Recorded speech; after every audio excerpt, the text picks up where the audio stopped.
Hello, it is me, Nerdy and False. Code. So we have our HTML first off. Normal nav bars where this information is being stored.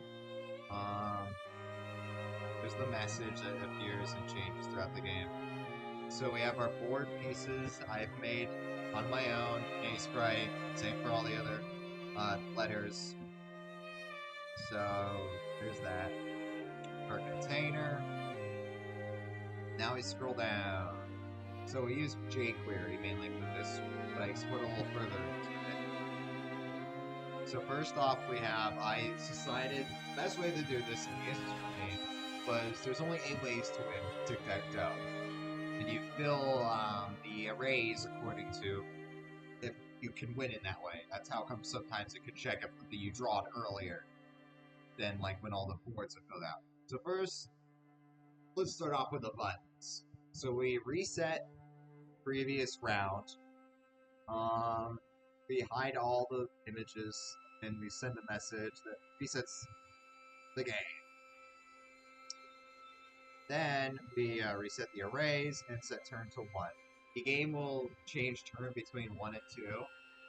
So if I click on button 1, as we can see, it changes. If it's turn 1, it'll turn with these 3 arrays to 1 at position 0. Then it switches over 1, 2, 1, 2, 1, 2.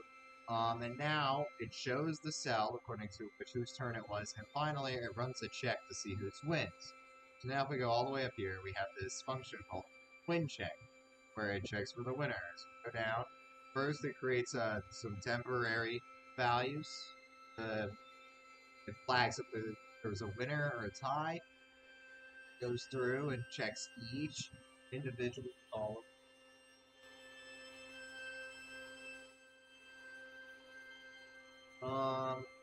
And after it checks each column, it'll so if we check each column, we check if all 3 of them equal 1, or if all 3 of them equal 2. And if that's true, that person wins. And if both of them are values that are, if both of them have if both in the column, if both values, so let's say if an X and an O, so 1 and a 2 in this case, it'll flag it as a tie. You can't win anymore in that column. It goes through the first 3 columns, then it goes through rows, checks each row to see if you can win, lose, or tie, and then diagonals. Then it runs this thing that checks if X1 or O1 or cat, which is tie. It's true. It sets turn to 0, which will make it so that they can no longer click on the buttons. They can't spawn in an X or an O. Then It outputs data, the text on the wins, and it's just some console logs so you can see it happen if you're curious and you open the console.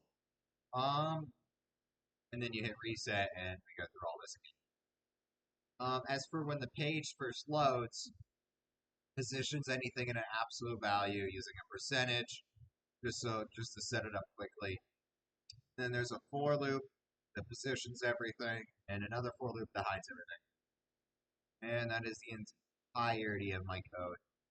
There's assets like the images and the obviously the bootstrap, different bootstrap style I got from online.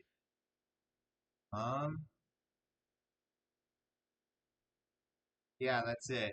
Also, I use jQuery from this website here, the Google API. Yeah, that's all. Thanks for watching, Dr. Cartwright. Bye bye.